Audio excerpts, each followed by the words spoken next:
Okay, this week in Media Law and Ethics, we were supposed to read chapters 13 and 14, or 14. I chose chapter 14. Chapter 14 focused on whether it was more important to uphold privacy or to, acknowledge the public's right to know. The specific case was about a reporter who had to report on a rape case. Now, there are a few different things going on. The victim, first of all, the rape happened in a small community. So whatever happened, people were most likely to connect the dots and figure out what happened, and that would have ruined the victim's privacy.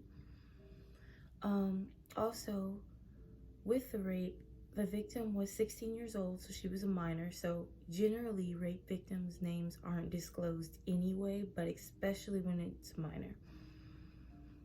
And then on top of that, the person who she was assaulted by was her father. And in retaliation, her brother killed him. So it was a lot going on, They were family, and it was already a very sensitive topic. And then you add in that it was a small community. And you really just, more than anything, want to preserve that privacy. And that was Jonathan's big dilemma, because he had to report the story. And, as a reporter, he had the legal right to disclose any and all of that information, but he wanted to take the angle that best protected the victim. So in the end, he and his chief editors, they decided that, it was most important to protect this girl's privacy and, not make situation any more harmful than it already been. So they withheld the names of the rapist and the one who retaliated against him. And instead of saying it was her father, they called the rapist someone she knew.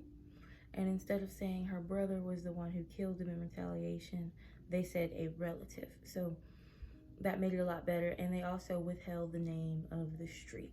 So that was good. The dilemma there is that the public, there's this unspoken thing that, the public, we have the right to know things.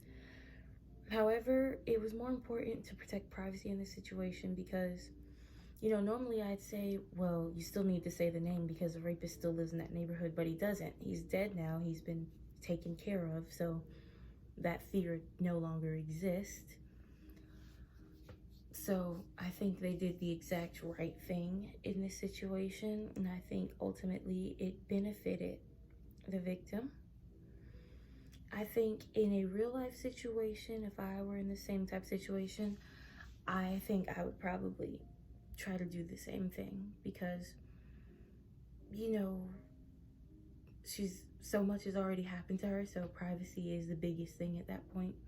And again, if the person's already dead, there's no reason to disclose their name because, there's no further safety issue in the neighborhood. So there's no true valid reason these people need to know, other than just feeling entitled to the truth.